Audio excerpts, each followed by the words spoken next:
하나님의 말씀은 요한복음 20장 21절에서부터 23절, 그리고 베드로전서 3장 15절에서부터 17절 말씀입니다.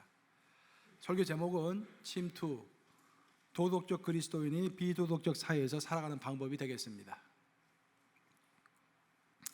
예수께서 또 이르시되 너희에게 평강이 있을지어다. 아버지께서 나를 보내신 것 같이 나도 너희를 보내노라. 이 말씀을 하시고 그들을 향하여 숨을 내쉬며 이르시되 성령을 받으라. 너희가 누구의 죄든지 사하면 사하여질 것이요 누구의 죄든지 그대로 두면 그대로 있으리라 하시니라. 너희 마음에 그리스도를 주로 삼아 거룩하게 하고 너희 속에 있는 소망에 관한 이유를 묻는 자에게는 대답할 것을 항상 준비하되 온유와 두려움으로 하고 16절과 17절 합독합니다. 시작. 선한 양심을 가지라. 이는 그리스도 안에 있는 너의 선행을 욕하는 자들로 그 비방하는 일에 부끄러움을 당하게 하려 함이라. 선을 행함으로 고난받는 것이 하나님의 뜻일진데 악을 행함으로 고난받는 것보다 나으니라. 살아계신 하나님의 말씀입니다. 저는 1년에 한 2번씩 이제 우리 교단에서 이제 목사 안수를 받고자 하는 목사 후보생들을 이렇게 인터뷰하고 심사하는 그런 역할을 합니다.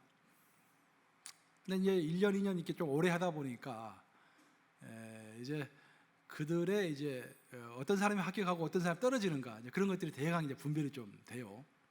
처음에 올 때는 다 준비를 많이 해서 오기 때문에 다 똑똑한 것 같아요. 다 똑똑하고 뭐 학력도 다 좋고요. 또 뭐 다 영역도 좋은 것 같고.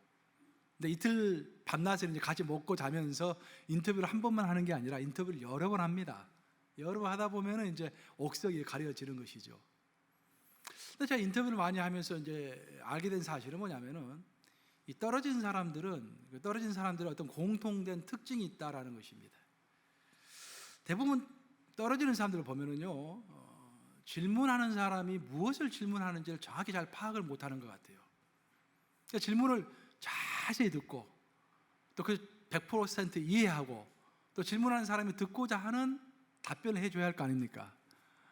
근데 질문을 잘 이해하지도 못한 상태에서 그냥 본인이 하고 싶은 이야기를 많이 하는 경향이 있습니다. 그러니까 당연히 떨어지죠. 인터뷰를 하는 사람이 듣고자 하는 답변을 해야 합격할 거 아닙니까?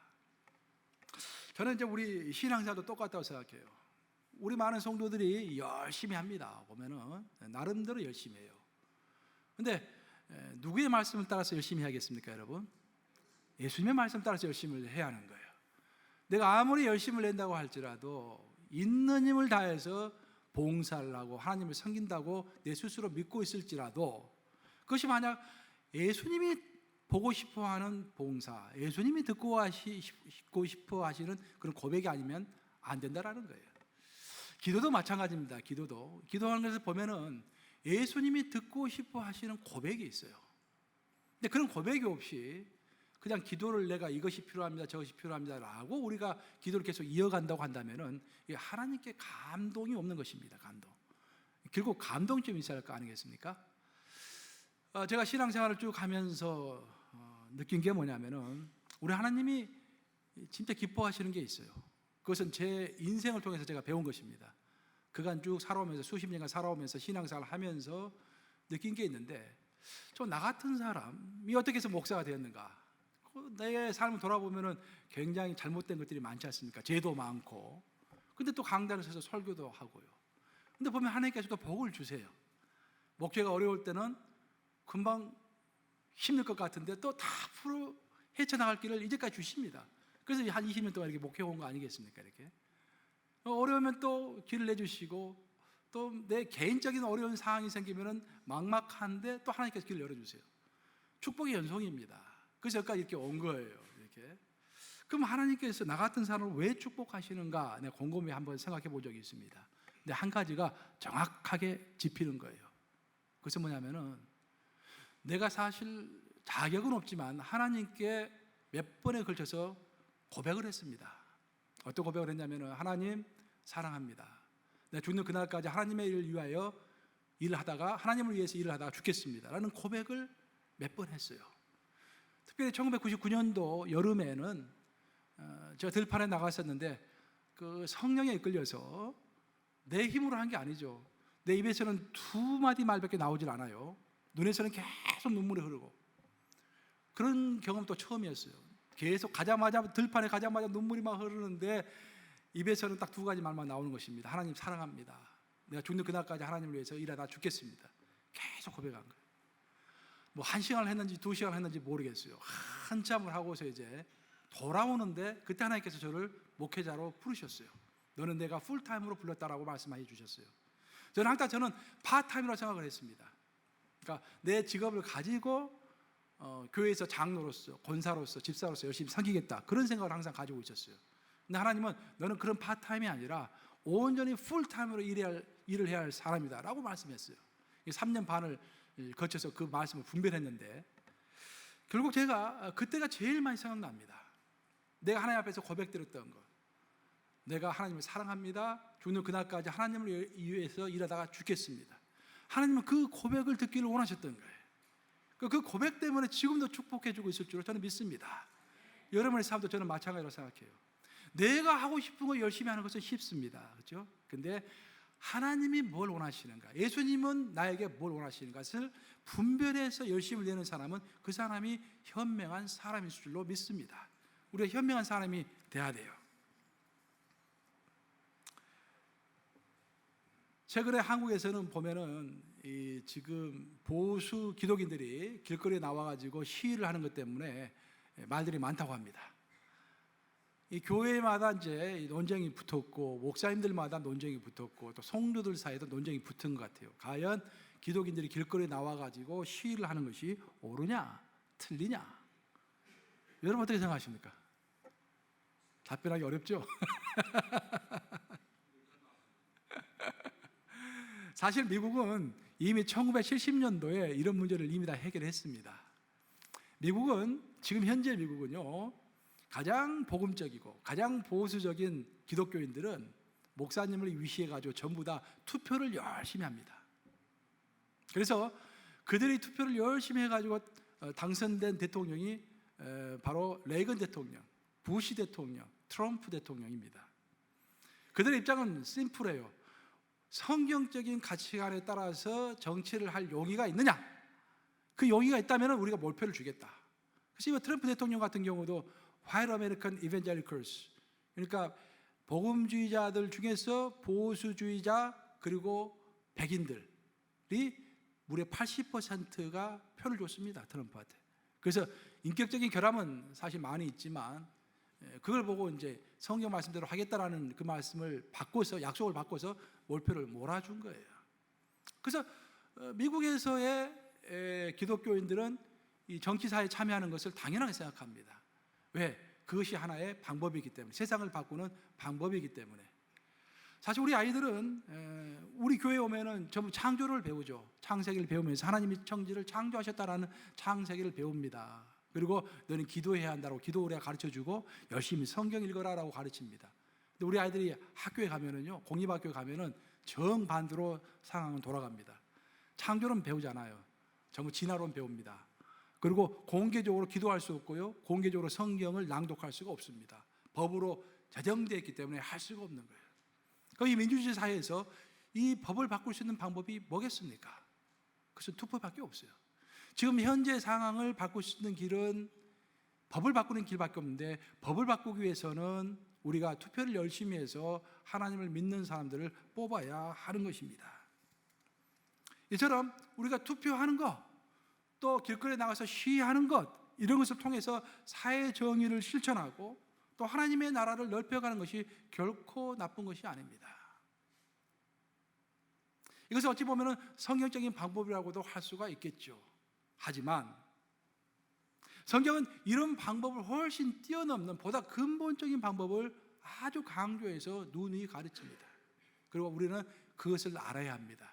왜냐하면 제가 제일 처음에 설교를 시작할 때 합격하는 사람은 질문을 잘 듣고 그 질문을 잘 이해하고 심판자가 듣고 싶어하는 답변을 하는 사람이 통과한다고 그랬죠. 합격한다고 그랬죠. 그 심판자가 듣고 싶어하는 이야기가 아니라 자기 이야기만 열심히 하는 사람은 떨어지는 거예요. 그렇죠? 그래서 그러면 하나님이 진정으로 무엇을 원하시는가 우리가 생각했을 때 물론 하나님은 우리가 길거리에 나가서 시위도 하고 또 투표를 해가지고 하나님의 뜻을 이 땅에서 이루는 것, 그것도 원하십니다. 나쁜 건 아니에요. 하지만 그것보다 훨씬 더 근본적인 방법을 하나님께서 우리에게 가르쳐 주시는데, 그 방법은 우리가 어떻게 이 사회를 살아갈 것인가, 그리고 우리가 어떻게 이 사회를 바꿀 것인가 라는 것을 두 개의 단어를 통해서 우리 예수님께서 우리에게 명확히 가르쳐 주셨습니다. 첫 번째는 성유신이라는 단어예요. incarnation. 그러니까 두 번째는 파송, 보냄, sending이라는 단어입니다.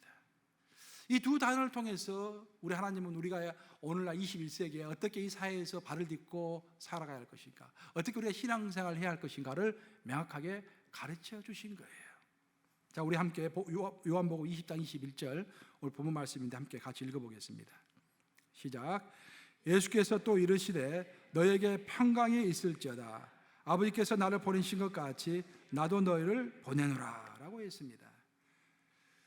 자, 우리 성부 하나님께서 하늘나라에서 독생자 예수를 이 땅에 보내셨습니다. 그리고 예수님은 다시 하늘나라로 승천하시면서 우리를 이 땅으로 보낸다고 말씀하시는 거예요. 이것을 신학적으로 좀 더 구체적으로 설명하면은 성부 하나님은 성자 예수님을 이 땅에 보내셨습니다. 그때 예수님은 성육신 하신 거예요. 즉 우리 인간이 육신을 입고 있는 것처럼 똑같은 육신을 입고서 이 땅에 오신 것이죠. 이 땅에 파송돼서 오신 거예요. 그러고 나서 그 성부 하나님과 성자 예수님은 두 분이서 동시에 성령을 우리에게 보내셨습니다. 물론 동방 종교에서는 성부 하나님만 성령을 보냈다고 말하는데, 성경을 읽어보면 성부 하나님도 성령을 보내시고 성자 예수님도 성령을 보내셨어요. 그래서 우리 개신교에서는 성부 하나님과 성자 예수님이 동시에 성령을 보냈다라고 우리는 믿습니다. 그래서 성부 하나님은 성자 예수님을 보내셨고, 그 성부 하나님과 성자 예수님은 다시 합쳐서 성령을 보내신 거예요. 그리고 성부 하나님, 성자 예수님, 성령 하나님 하면 뭐가 됩니까? 삼위일체 하나님이시요. 그 삼위일체 하나님은 바로 우리를 세상으로 보내신 거예요. 그리고 우리를, 이 교회를 세상으로 보낸 것입니다. 그래서 만약 우리가 이 교회만 머물러 있고 세상으로 나가지 않는다고 한다면은, 또 교회가 교회 안에서만 여러 가지 행사를 하고 세상을 향해서 뻗어나가지 않는다고 한다면은 교회 존재 이유가 없어지는 것입니다. 오늘 많은 그리스도인들은 이 세상으로 나가야 한다는 것은 알고 있어요. 너희는 가서 모든 족속으로 제자를 삼아라고 했기 때문에 가야 한다는 것을 알고 있어요. 그럼 어떻게 갈 것인가? 보통 우리가 가장 많이 이 세상과 접촉하는 방법은 세상을 초청하는 것입니다. 그렇죠? 블레싱 존도 초청잔치 하면은 세상에 있는 사람들 교회로 초청하는 거잖아요. 근데 그것은 출발선상이에요. 초청보다 더 한 번 앞서는 것은 세상 속으로 참여하는 것입니다. 그렇죠? 세상에서 어떤 프로그램이 있다 그러면 우리가 참여하는 거예요. 참여해서 세상과 함께하는 것입니다. 그런데 예수님이 우리에게 몸소 보여주신 방법은 좀 다른 거예요. 예수님이 우리에게 몸소 보여주신 방법은 우리가 성육신 되어서 다른 사람과 똑같은 입장이 되어가지고 그들 안으로 침투하는 것입니다. 다시 이야기하지만 블레싱 존도 초청잔치는 사람들을 초청하는 거예요. 근데 만약에 우리가 뉴욕 감리교회가 누감 야구팀을 만들어가지고 롱아일랜드 리그에, 야구팀 리그에 조인해가지고 경기를 한다 하면은 거기에 참여하는 거예요. 반면에 우리 뉴욕 감리교회 성도들이 롱아일랜드에 있는 많은 야구팀에 그냥 분산돼가지고 그 안으로 들어가서 함께 야구를 한다고 한다면은 그것은 바로 우리가 침투하는 거예요. 침투. 예수님은 우리에게 그런 말씀을 하셨어요. 마태복음 13장 33절 한번 같이 읽어보십시다. 시작. 또 비유로 말씀하시되 천국은 마치 여자가 가루 서말 속에 갖다 넣어 전부 부풀게 한 누룩과 같으니라 라고 했어요. 예수님께서 천국, 하나님의 나라는 이런 것이다 라고 우리에게 가르쳐 주셨는데, 바로 이 구절을 통해서 우리가 어떻게 이 세상을 살아가야 할 것인지를 또 우리가 배울 수가 있습니다. 가루 서말이 있어요. 밀가루 서말, 굉장히 많은 양입니다. 밀가루 서말이라 했는데 그 큰 밀가루가 반드시 필요한 것이 빵이 되려면, 그 밀가루 빵이 되려면 반드시 필요한 것이 이스트, 누룩이죠. 누룩을 조금 집어넣는 거야. 가루는 많이 있는데 누룩은 그렇게 많이 넣을 필요가 없습니다. 조금만, 제대로 된 누룩 조금만 집어넣으면은 그 누룩이 그 안에 들어가지고 막 퍼지면서 큰 빵을 만든다라는 것입니다.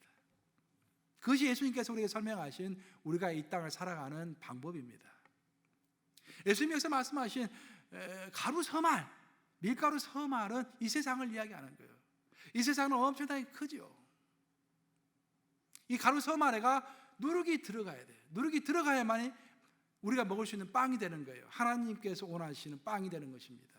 그러면 큰 밀가루 안에 들어가야 누룩은 누굴까요? 예? 바로 여러분인가요? 여러분. 나하고 여러분인 거야. 나하고 여러분. 그 누룩은 어디에 들어가야 합니까? 밀가루 속으로 들어가야 하는 것입니다. 누룩끼리 모여있으면 아무런 의미가 없어요.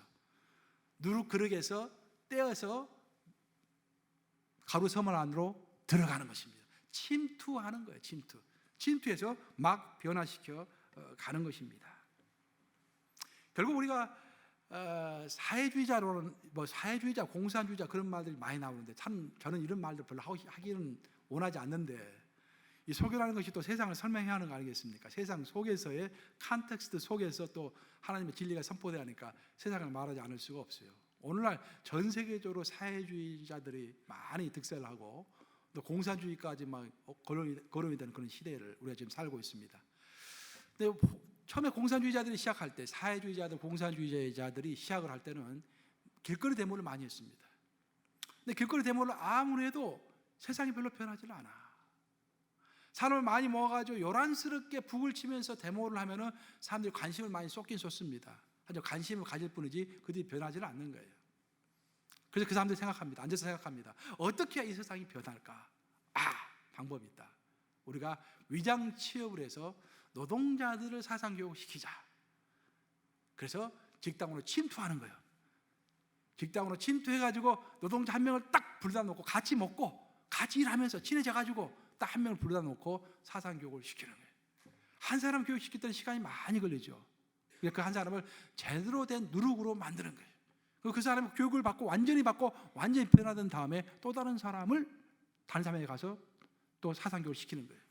그럼 이제 두 사람이 됐잖아요. 그 두 사람이 각각 또 두 사람씩 하는 거예요.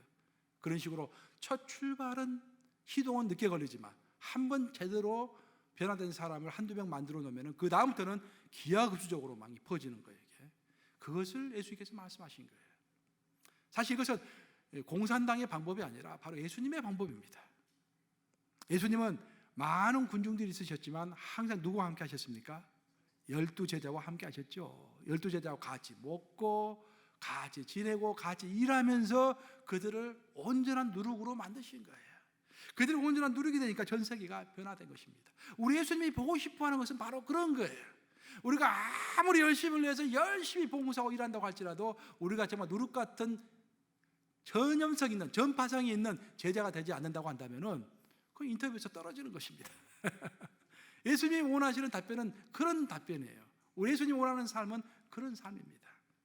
그리고 다시 이야기를 하면은 우리는 세상 속으로 예수님이 육신을 입고 이 땅에 오셔서 성육신 하셔서 이 땅으로 보내심을 받으셔서 이 땅에 오셔서 소수의 제자를 키우시면서 그들을 누룩으로 만들었던 것처럼, 완전한 하나님의 사람으로 만들었던 것처럼 우리 또한 똑같은 예수님을 닮은 삶을 살아야 한다, 그런 말입니다. 근데 여기서 설교를 마칠 수도 있겠지만 한 가지 더 부연 설명을 해가지고, 그러면은 우리가 이제 누룩이 돼가지고 이 땅에서 살아갈 때 오늘 본문을 보시면 베드로가 두 가지를 얘기합니다. 두 가지를 반드시 가지고 이 땅에서 누룩으로 살아가야 한다는 이야기를 해요. 만약 이 두 가지가 우리의 세상으로 침투됐는데, 오늘 여러분 다 이제 직장생활 하시잖아요. 그럼 직장 속으로 이미 침투가 된 거예요. 그 직장에서 동료들이 많이 있잖아요. 동료들 같이 일을 하는 거예요. 그리고 여러분들은 누룩처럼 그 옆에 있는 사람들을 예수님께로 인도해야겠죠. 그런데 베드로의 말씀에 따르면은 우리가 두 가지를 가지고 있지 않으면은 다른 사람을 변화시키기커녕 오히려 다른 사람에게 압도당한다라는 이야기를 하고 있습니다. 침투하는 것이 중요한 게 아니라 침투해서 다른 사람들을 예수님 앞으로 인도하는 것이 중요하잖아요. 근데 그렇게 그런 삶을 살고자 하는 사람에게는 두 가지가 꼭 있어야 한다는 거예요. 첫 번째, 소망입니다. 베드로전서 3장 15절 오늘 본문 말씀이죠. 한번 같이 읽어보겠습니다. 시작. 너희 마음에 그리스도를 주로 삼아 거룩하게 하고 너희 속에 있는 소망에 관한 이유를 묻는 자에게는 대답할 것을 항상 준비하되 온유와 두려움으로 하고. 그러니까 우리가 침투돼 가지고 예수님께서 원하시는 삶을 이 땅에서 누룩 같은 삶을 살고자 하는 사람은 첫 번째로 가져야 할 조건이 소망이라는 것이에요. 다 여러분 직장에서 같이 일을 합니다. 이 사람과 하루에 10시간씩 12시간씩 같이 일을 해요. 근데 한 3년 같이 일을 했는데 갑자기 어느 날 물어봅니다. 너 교회 다녀? 교회 다녀. 교회를 왜 다니는 거야? 여러분 뭐라 하겠어요? 신앙생활 왜 하는 거야? 아니 헌금까지 한다며? 아니 요즘 빡빡한 세상에 헌금 또 왜 하는 거야? 물어보면 여러분 뭐라 하시겠어요? 그 말을 지금 베드로가 이야기하는 거예요. 그거에 대해서 확실하게 답변을 해줄 수 있는 사람만이 누룩 같은 사람으로서 이 세상 사람들을 예수님 앞으로 인도할 수 있지. 누가 물어보는데 답변 제대로 못하고 민기적하고 그러다가는 오히려 세상에 압도당한다라는 거예요. 그래서 세상에 침투되어서 예수님이 원하는 삶을 살고자 하는 사람은 첫 번째 내가 어떤 소망 때문에 이렇게 교회에 나오고 어떤 소망 때문에 열심을 내는지를 스스로 점검해 보라 그런 말입니다. 굉장히 심각한 말입니다. 그렇죠? 지금부터 한 1500년 전이죠. 그러니까 610년입니다. AD 610년에 아라비아 반도에서 사우디아라비아 메카라는 지역이 있죠. 메카에 한 사람이 있었는데 무함마드라는 사람이 있었는데 그 사람이 소수의 사람을 이끌고서 시작한 게 바로 이슬람교입니다. 예수님보다 한 600년 후에 일어난 이제 사건이죠. 이 사람이 이제 메카에서 열심히 했는데 그렇게 뭐 제자들이 많지 않았어요. 근데 거기서 이제 핍박을 받아가지고 쫓겨납니다. 메디나로 쫓겨나는데 그게 622년이에요. 622년에 메디나로 쫓겨나가지고 거기서 고군분투하고 내가 여기서 물러설 수 없다 해가지고 거기서 열심히 전도를 해가지고 많은 사람이 무함마드를 따르게 됩니다. 그래서 메디나를 이제 정복해 제일 먼저. 그러고 난 다음에 사우디아라비아에서 최고의 도시는 메카니까 내 고향 메카를 내가 정복해야겠다 하고 정복 전쟁을 하러 갑니다. 근데 아무리 생각해도 불리해. 메카는 튼튼한 이 성벽이 있는 도시고 정규 군대가 있는 도시고 자기가 데리고 있는 군대는 오합지졸이 이게. 그래서 전쟁하면 질 것 같아요. 그래서 무함마드가 이제 알라신에게 기도했다고 그래요. 여기서부터 제가 믿을지 말지는 여러분의 이제 판단에 맡기고 제가 이야기를 해드릴게요. 그대로 이제 역사적인 이야기를 해드릴게요. 무함마드의 말에 따르면 본인이 알라신에게 기도해가지고 알라신이 두 가지 계시를 자기에게 주었다고 합니다. 첫 번째 계시는 뭐냐면은 만약 무슬림 교도가 비무슬림 교도와 전쟁을 하고 있는데 무서워서 등을 돌리고 도망치는 사람은 반드시 지옥불에 떨어져서 고통을 당할 것이다. 그 첫 번째 하나님이 주신 알라신이 주신 계명이 있다라는 거예요. 두 번째 계명은 정반대로 무슬림 성도가 비무슬림 성도와 전쟁을 할 때 전쟁을 하다가 죽으면은 하나님께서 그 죽는 순간 알라신이 그를 이끌고 천국으로 가서 천국에서 70명의 처녀가 그를 영접하고 그가 마시고 싶은 모든 술을 마음껏 마시게 해주겠다. 난 거기서 또 하나 깨달았어요. 무슬림들은 이제 술을 안 마시잖아요.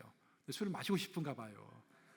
천국에 가면 마음껏 모든 술을 마음껏 마시도록 한다고 그랬으니까. 근데 놀라운 일이 벌어졌습니다. 그 계시를 전쟁하러 가기 전에 그 계시를 딱 선포하고 전쟁하러 갔는데요.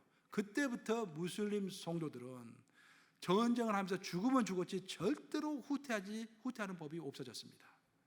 왜? 죽어도 영광이요, 살아도 영광이기 때문에. 죽으면 천국에 가고 살면 사는 것이기 때문에 두려움이 없어진 거예요. 그래서 원래는 전 세계적으로 봤을 때 사우디아라비아는 변방 아니 변방. 그 당시에는 사막만 있는 사실 이란, 이라크는 강대국이었어요. 페르시아가 거기 있었고 강대국이었지만 사우디아라비아는 강대국이 아니었어요. 근데 변방에 있는 나라가 전 세계를 지배하는 나라로 그 시골 군대가 전 세계를 지배하는 군대로 왕성해진 것입니다. 제가 여기서 여러분들의 이야기를 드리고자 하는 것은 왜 그들이 강해졌는가 그렇게 그리고 왜 전 세계를 정복할 수 있었는가. 우리는 전 세계를 정복해서 하나님의 나라로 만들어야 하는데 그럼 왜 그들이 강해져 가지고 전 세계를 정복할 수 있었는가? 첫째는 두려움입니다. 지옥에 관한 두려움이에요. 반면에 또 한 가지가 있었는데 그것은 천국에 관한 소망입니다. 이 두 가지가 적절히 조화를 이루니까 겁이 없어진 거죠. 죽음을 극복할 수 있는 신앙을 가지게 된 것입니다. 그래서 이들이 죽음을 딱 내놓고 목숨을 내놓고 전쟁을 하니까 누가 그들 당하겠습니까? 그래서 그 짧은 시간 내에 무슬림들이 전 세계를 지배하게 됐던 것입니다. 예루살렘까지 정복했잖아요. 그냥. 우리 성경도 약간 비슷한 면이 있습니다. 성경도 사실 심판을 이야기하고 지옥을 이야기합니다. 그래서 우리에게 두려움을 줍니다. 하지만 성경은 자세히 보면 그것은 어떤 그렇게 예수님께서 지옥에 관한 말씀을 많이 하지는 않으셨어요. 그것보다 훨씬 더 성경이 강조하고 있는 것은 보상입니다. 히브리서 6장 10절에 나와 있는 것처럼 우리가 하는 모든 땀방울, 모든 수고를 하나님께서 다 기억하신다는 거예요. 그리고 소자에게 하물며 냉수 한 그릇 주는 것조차도 하나님께서 잊지 않고 뭐라 하셨습니까? 갚아주겠다라고 말씀하신 거예요. 갚아주겠다. 그래서 성경은 사실 지옥에 가는 것, 또 우리가 심판받는 것보다도 하나님께서 보상하시는 것, 또 우리가 영원한 천국으로 이끌림을 받는 것에 대해서 훨씬 더 강조해서 이야기합니다.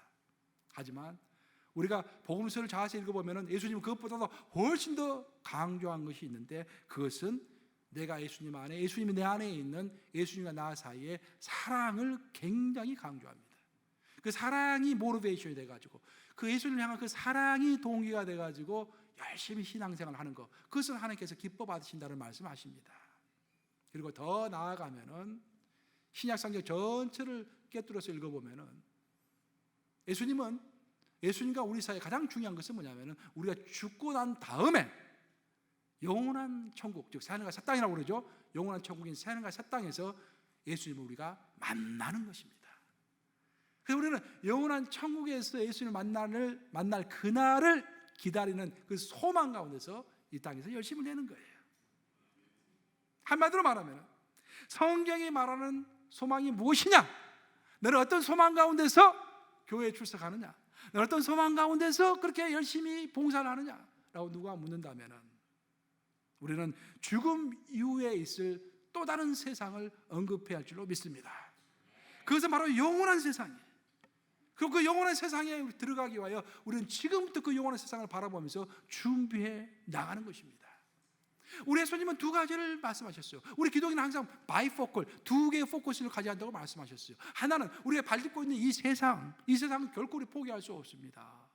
이 세상이 하나님의 뜻대로 이루어지고 이 세상에 사는 많은 사람들이 예수님을 영접해야 할 것이기 때문에 우리 이 세상에서 빛과 소금의 삶으로 살아가는 거예요.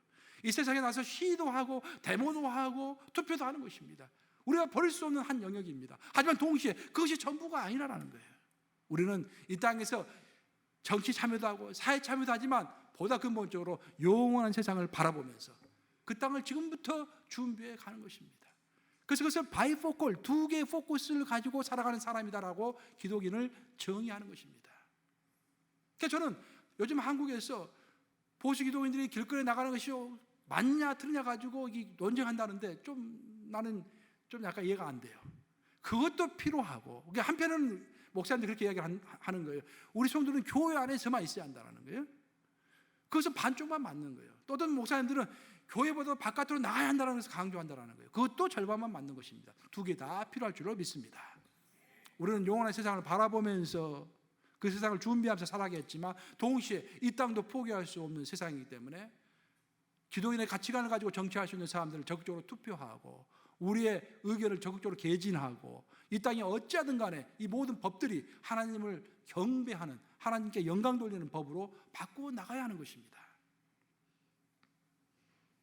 우리가 영원한 세상으로 들어가서 새하늘과 새 땅에서 살아가야 할지인데, 그것을 예수님께서는 굉장히 강조해서 말씀하셨는데, 우리가 그 새하늘과 새 땅으로 들어가기 전에 한 가지를 통과해야 한다고 성경은 말합니다. 그것이 바로 예수님 앞에서의 심판입니다. 그 예수님 앞에서 심판대를 통과해야만이 우리가 새하늘과 새 땅으로 들어가는 거예요. 그것이 우리에게는 무서운 것입니다. 자, 우리 사도행전 24장 15, 16절 한번 읽습니다. 시작. 그들이 기다리는 바 하나님께 향한 소망을 나도 가졌으니 곧 의인과 악인의 부활이 있으리라 하면이다. 이것으로 말미암아 나도 하나님과 사람에 대하여 항상 양심의 거리낌이 없기를 힘쓰나이다. 자, 여러분 어떻습니까? 여러분 이 땅을 살아가시면서 양심의 거리낌이 없도록 행동하십니까? 사도 바울은 그렇게 고백을 했어요. 나는 하나님 앞에서뿐만 아니라 사람 앞에서도 양심의 거리낌이 없기를 힘쓰노라. 그럼 왜 그런가? 내 안에 소망이 있기 때문에. 그 소망은 무엇인가? 부활 소망이다. 그럼 부활은 어떤 것을 의미하는 것일까? 부활에서 영원한 생명을 새하늘과 새 땅에서 누린다라는 그런 소망이 있기 때문에 그 영원한 하늘과 새 땅에 들어가기 전에 하나님 앞에 심판 때 선다라는 그런 두려움이 있기 때문에 그것을 항상 생각하면서 양심에 끄러김 없이 살도록 나는 인생을 살았습니다 라고 자신을 변론하는 장면입니다. 재판 과정 가운데서 사도 바울이 이런 이야기를 했죠. 지금 보면은 이처럼 죽음 이후에 영원한 세상이 있다라는 것을 기억하면서 그것을 준비하면서 살아가는 사람의 행동과 그래서 전혀 의식하지 않고 그냥 하루하루를 살아가는 사람의 봉사와 행동이 똑같을 수가 있겠습니까, 여러분? 다시 처음으로 돌아가서 내가 인터뷰를 통과하려면 인터뷰하는 사람이 무엇을 듣기를 원하는지를 잘 분별해가지고 답변을 해야 한다고 그랬죠. 그렇죠? 우리 신앙도 하나님이 원하시는 것이 무엇인지를 잘 분별해서 열심을 내야 한다고 했죠. 하나님이 원하시는 것과 무관하게 내가 원하는 것을 내가 원하는 것만 열심히 하는 것은 위험하다고 했습니다.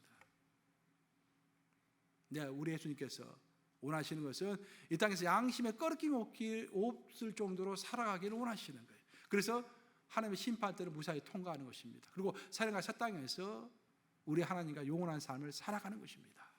그런 것들이 머릿속에 다 박혀 있어야 한다는 것입니다. 하나님이 이 세상을 우리에게 주셨으니 이 세상을 하나님의 뜻대로 변혁시키는 것도 중요합니다. 하지만 우리 그리스도인들에게 있어서 훨씬 더 근본적인 것은 죽음 이후에 살게 될 새하늘과 새 땅에서의 삶인 것입니다. 그래서 우리는 두 가지 다 바이포콜로 두 가지 다 바라보면서 살아가야 할 줄로 믿습니다.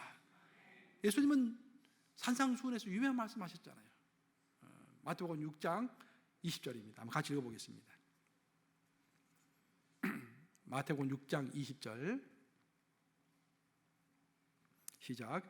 오직 너희를 위하여 보물을 하늘에 쌓아두라. 거기는 좀이나 동록이 해하지 못하며 도둑이 구멍을 뚫지도 못하고 도둑질도 못하느니라. 자, 예수님은 말씀하세요. 너희 재물이 있느냐? 그 재물을 땅에다가만 쌓지 말고 하늘에 쌓으라는 것입니다. 얼마나 명확한 말씀입니까? 아니, 하늘 세상이 없는데 하늘에 쌓을 이유가 없겠죠. 예수께서 하늘나라가 있기 때문에 하늘에다가 쌓으라고 우리에게 말씀하시는 것입니다. 명령이 너무 명확합니다. 그래서 우리는 우리의 시간, 우리의 에너지, 우리의 물질, 그것을 균형 있게 이 땅과 저 땅을 위해서 이게 균형 있게 사용해야 할 줄로 믿습니다. 오늘 본문은 첫째로 베드로는 우리가 이 세상에서 침투하며 살아갈 때 첫 번째로 필요한 것은 명확한 소망이라고 이야기했습니다. 그 소망에 대해 쭉 설명을 했어요. 이제 마지막으로 한 가지를 더 이야기했어요. 이제 베드로가 우리가 이 세상에서 침투해서 살아갈 때 명확한 소망 가운데서 한 가지가 더 있어야 하는데 그것이 있어야만이 세상 사람들이 감명을 받고 우리가 살아가는 모습을 보고서 나도 예수님 믿어야지라고 단들하는 거예요. 그게 바로 선한 양심입니다. 성경은 세 가지 양심을 이야기해요. 성경을 쭉 보면은 첫 번째 성경은 더러운 양심 혹은 더럽혀진 양심 이런 식으로 나와요. 그것은 예수를 믿지 않는 모든 사람은 더러운 양심을 가지고 있다고 설명합니다. 중국 철학은요 보면은 고대로 성선설이냐 성악설이냐 가지고 계속 논쟁을 해온 역사예요. 저 인간 태어날 때부터 선한 사람인데 살아가다가 더러운 사람이 되느냐, 아니면 태어날 때부터 더러운 사람이냐, 그래가지고 이제 양심이 더러운 사람이냐, 그래가지고 논쟁을 쭉 해왔는데 성경은 명확합니다. 우리는 태어나기 전부터도 양심이 더러운 사람들이야. 우리는. 그래서 다윗이 뭐라고 고백했습니까? 내가 부모의 모태에 잉태되기 전부터 나는 죄인입니다라고 고백하고 있잖아요. 성경은 성악설 이야기하는 거예요. 그래서 성경을 보면은 첫 번째 양심은 더럽혀진 양심, 더러운 양심입니다. 즉 예수님을 믿지 않은 사람은 예수의 보혈로 그 양심이 씻겨져 있지 않기 때문에 다 더러운 양심을 갖고 있다라고 이야기하는 거예요. 두 번째 성경에서 말하는 양심이 오늘 본문에 나오는 선한 양심입니다. 선한 양심은 예수님의 보혈로 씻겨진 양심, 즉 믿는 자들이 갖고 있는 양심입니다. 근데 여기서 끝나면 아주 좋죠. 우리 다 선한 양심만 가졌으니까. 근데 여기다 한 가지 양심을 더 이야기하고 있는 거예요. 성경은. 그것이 바로 화인 맞은 양심입니다. 무뎌진 양심. 예수님을 믿다가 이제 안 믿는 사람들. 근데 예수님 현재 믿고 있음에도 불구하고 성령 충만하지 않는 사람은 그 양심이 화인 맞은 사람처럼, 그 양심이 아주 무뎌진 사람처럼 행동할 수 있다라는 무서운 말씀입니다. 자, 여러분들이 한센병 걸리는 환자들이 겨울에 춥잖아요. 한센병 걸리는 환자들이 겨울에 추우면은 모닥불을 피워놓고 소록도 같은 데서 이렇게 불을 쬐고 있어요. 그러면은요, 막 재밌는 이야기를 하다가 이제 불 쬐고 있으면은 불이 막 타면서 손을 태울 수가 있어요. 그러면 한센병 환자는 어떻게 합니까? 불이 타고 있어도 모르는 거예요. 불 쬐면서 손은 타 들어가는데 같이 이야기를 하는 거예요. 재밌는 이야기를 하는 거예요. 왜? 감각이 묻어졌기 때문에. 무서운 이야기죠? 근데 우리 이야기예요, 우리 이야기. 우리는 막 입으로 죄를 엄청 범해. 막 행동으로 범하고, 입으로 범하고, 생각으로 범하고. 근데 그게 죄인지를 모르는 거예요. 죄에 대해서 무감각해져 있기 때문에, 내 양심이 화인을 맞았기 때문에, 성령 충만하지 않기 때문에, 성령의 지배를 받지 않기 때문에 양심이 무뎌져서 죄를 짓고도 죄를 짓고 있는지를 모른다는 것입니다. 그것이 세 가지 양심을 이야기하는 거예요.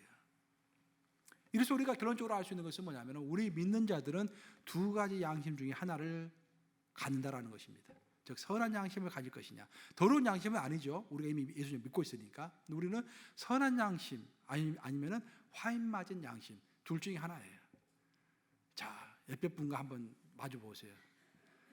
댁은 어떤 양심을 가지고 있습니까? 물어보세요 한번.